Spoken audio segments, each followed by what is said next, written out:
joined in the studio now by a star of UFC. It is the welterweight champion, Leon Rocky Edwards. Leon, great to see you and your belt. Thank you for bringing that in. Thanks for having me. Thanks for having me. I bet it goes everywhere with you, doesn't it? Yeah, I know. I sleep with it at night now. I bet you do. Listen, I mean, UFC fans haven't seen you for a while. I think your last title defence was back in December. Yeah. What have you been up to?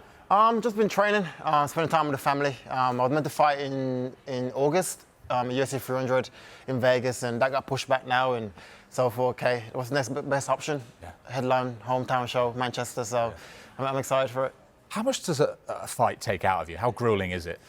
You're sore for a few weeks. After that, your body kind of adjusts to it, and you're kind of conditioned enough now to go through what you have to go through within a fight, you know. So it's all good.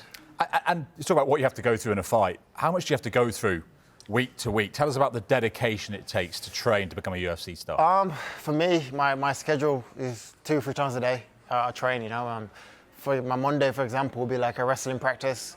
Then I'm back again at 5 o'clock for kickboxing practice, and that's it for like 10 weeks, day in, day out, just repetition and doing the same thing, you know. Yeah. And tell us a bit more about your story, your journey to the top, if you like. From a lad that I think was born in Jamaica, grew up in Birmingham, to now being a UFC star. Tell us a bit more. Yeah, like I said, I was born in Jamaica, immigrated to the UK at the age of 9-10 years old. My dad first came to the UK, brought me, my mum, and my brother Fabian to Birmingham.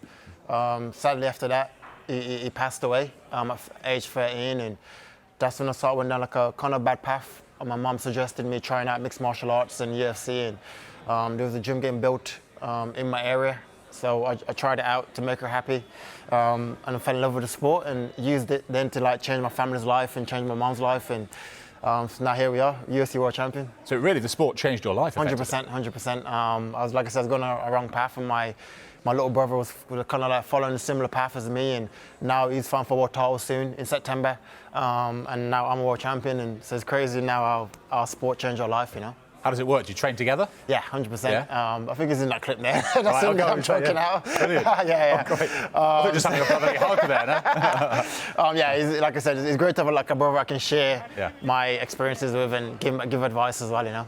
Fantastic. Let's talk about your last fight. You beat Colby Covington on points, didn't you?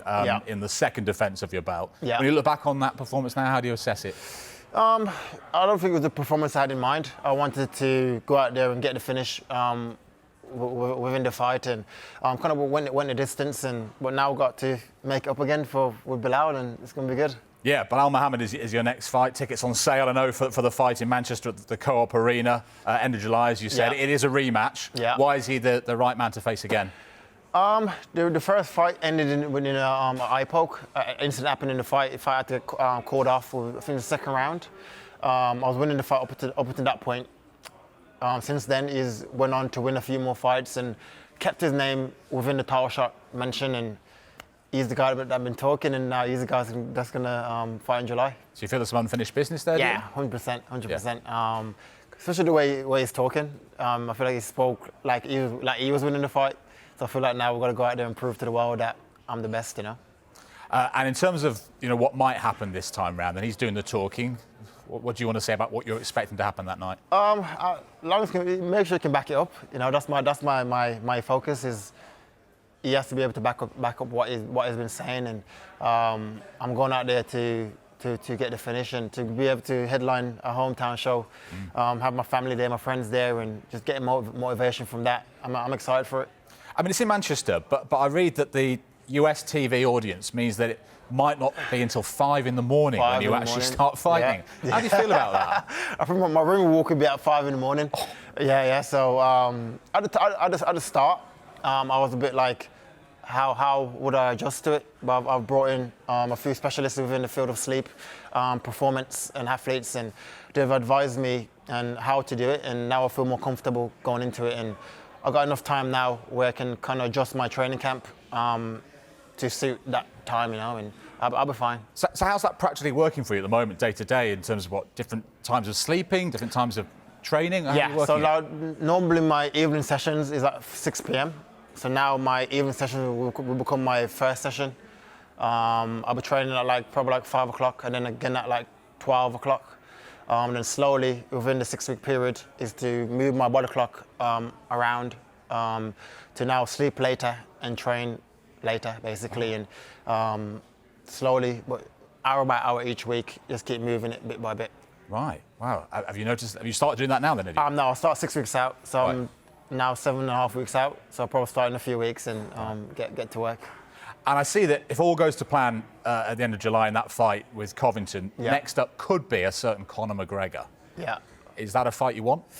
I think that's if he goes out there and he's fighting in June, end of June, I believe, and if he goes out there and get his part of the deal done, I feel like that's a great fight for the audience, and it's massive. Why not? You know what I mean? Like that's the fight that will get everyone talking, and it's an entertaining fight, and to give him a chance to win a third belt, I think it'd be brilliant. It could be New York. New York, MSG. Wow. So to get Conor McGregor and to headline Madison Square Garden, such an iconic venue, it'd be brilliant. Wow. Why not? What version of McGregor do you think we're going to see next month? Because obviously he's had the injury, he's been out a long time. Yeah, I feel like the opponent that he's got, Michael Chandler, is Conor can win. You know, I can see a lot of ways of victory for Conor, and if I had to bet, I was a betting man, I'll bet on Conor to win the fight. You know, I think he's like a great counter puncher. Chandler's aggressive, smaller than Conor. So I'll probably favour Conor to win the fight, to be fair. And what would that mean for you to the chance to go up against a man of McGregor's stature? Yeah, I think it adds to my legacy. It adds to what I'm trying to chase within the sport, and to be the best of all time, to add him to my list of opponents I've defeated. It all adds to my greatness and to my legacy, for sure. And as you said, the story for you began in this country at the age of 9 in Birmingham, and you moved to Aston, just around the corner from Villa Park. I know you're sort of a Villa fan. Yeah. Do you ever think you might fight there one day?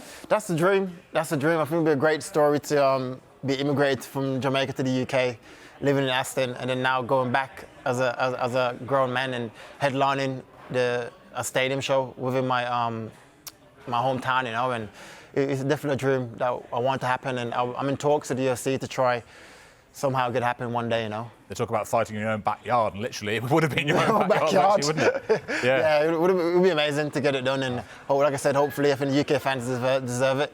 A few more defences, and we'll go from there. Exciting times ahead for you, Leon, and it's been really nice to hear more about your journey. And listen, we wish you all the best for your fight at the end of July, and maybe next up McGregor, we will see. Good man, thank you so much. Thanks for bringing the belt in as well. you. Good to see you. Thank you.